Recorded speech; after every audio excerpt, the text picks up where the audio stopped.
اے انسان، تو اپنے اصل ٹھکانے سے ناواقف ہے۔ اپنی کوتاہیوں کی وجہ سے دنیا کو اپنا گھر سمجھ رہا ہے اور تو غفلت کے سمندر میں غوطے کھا رہا ہے۔ اللہ کے دروازے پر شرمندگی لے کر حاضر ہو جا، اپنے ذلت والے سر کو جھکا کر یوں کہہ، میں ظالم ہوں، حد سے آگے بڑھ گیا ہوں، گناہ گار ہوں، رحم کا طالب ہوں، اور صالح قوم کی مشابہت اختیار کر۔ اگرچہ تو ان میں سے نہیں اور زبردستی سے ان میں شامل ہو جا اور فریاد کے جھونکوں سے آنسو برسانے والا بادل برپا کر دے۔ رات کو عبادت کے لیے کھڑا ہو جا اور اللہ کے دروازے پر توبہ طائب ہونے کے لیے ڈیرا ڈال لے۔ اپنی گزرنے والی عمر سے کچھ حصہ اپنی آخرت کی کامرانی کے لیے نکال لے۔ دنیا کے کھیل تماشا کو ایک طرف ڈال دے۔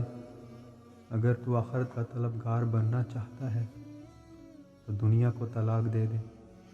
اے لمبی لمبی نیند سونے والے، قافلہ چل نکلا ہے، ساری قوم رحلت فرما رہی ہے اور تو ابھی تک نیند سے بیدار نہیں ہوا۔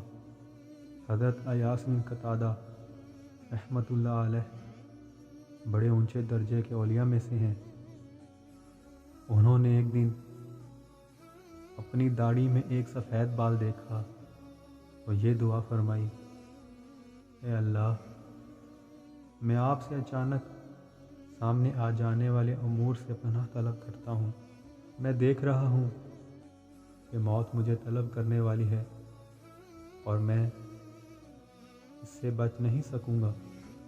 اس کے بعد آپ اپنی قوم کے پاس چلے گئے اور ان سے فرمایا، اے قبیلہ بنو سعد، میں نے اپنی جوانی تم پر لگا دی، اب میرا بڑھاپا مجھے بخش دو۔